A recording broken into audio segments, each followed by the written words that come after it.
सरकारी स्कीमच्या नादात या भाऊचं बघा ठरलेलं लग्न कशामुळे मोडलंय. लेकिन एक सेकंड. ओ दादा, एक मिनिट जर आमचं ऐकताय काय? काय हो? अहो दादा, आम्ही शासनाकडून एक गरिबांसाठी स्कीम आणली आहे. मग मी काय करू? हो दादा, ऑनलाईन फॉर्म भरला की शासनाकडून 1,00,000 रुपये मदत मिळणार आहे. 1,00,000? तुमच्या गावात पण गरीब आहे काय? गरीब असलं तर सांगा आम्हाला. अहो दादा, या गावातला सगळ्यात गरीब मीच आहे. अहो तुम्ही तर एकदम चांगल्या घरातला आणि सुशिक्षित दिसताय आणि घर पण तुमचं चांगलं आहे की. अहो मॅडम, हे घर भाड्याचं आहे हो.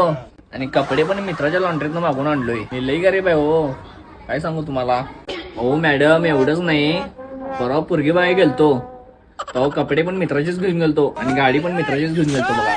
तेव्हा कुठं आता लग्न ठरलं असं वाटायला लागले. काय सांगू साहेब तुम्हाला, तुम्ही मला गरीब नाही भिकारी म्हणला तरी चालतंय, पण माझा फॉर्म तेवढा भरून घ्या. बर बर, साहेबांना सांगतो आणि तुमचा फॉर्म भरतो काय. और अभी तो रुको, क्लाइमैक्स अभी बाकी.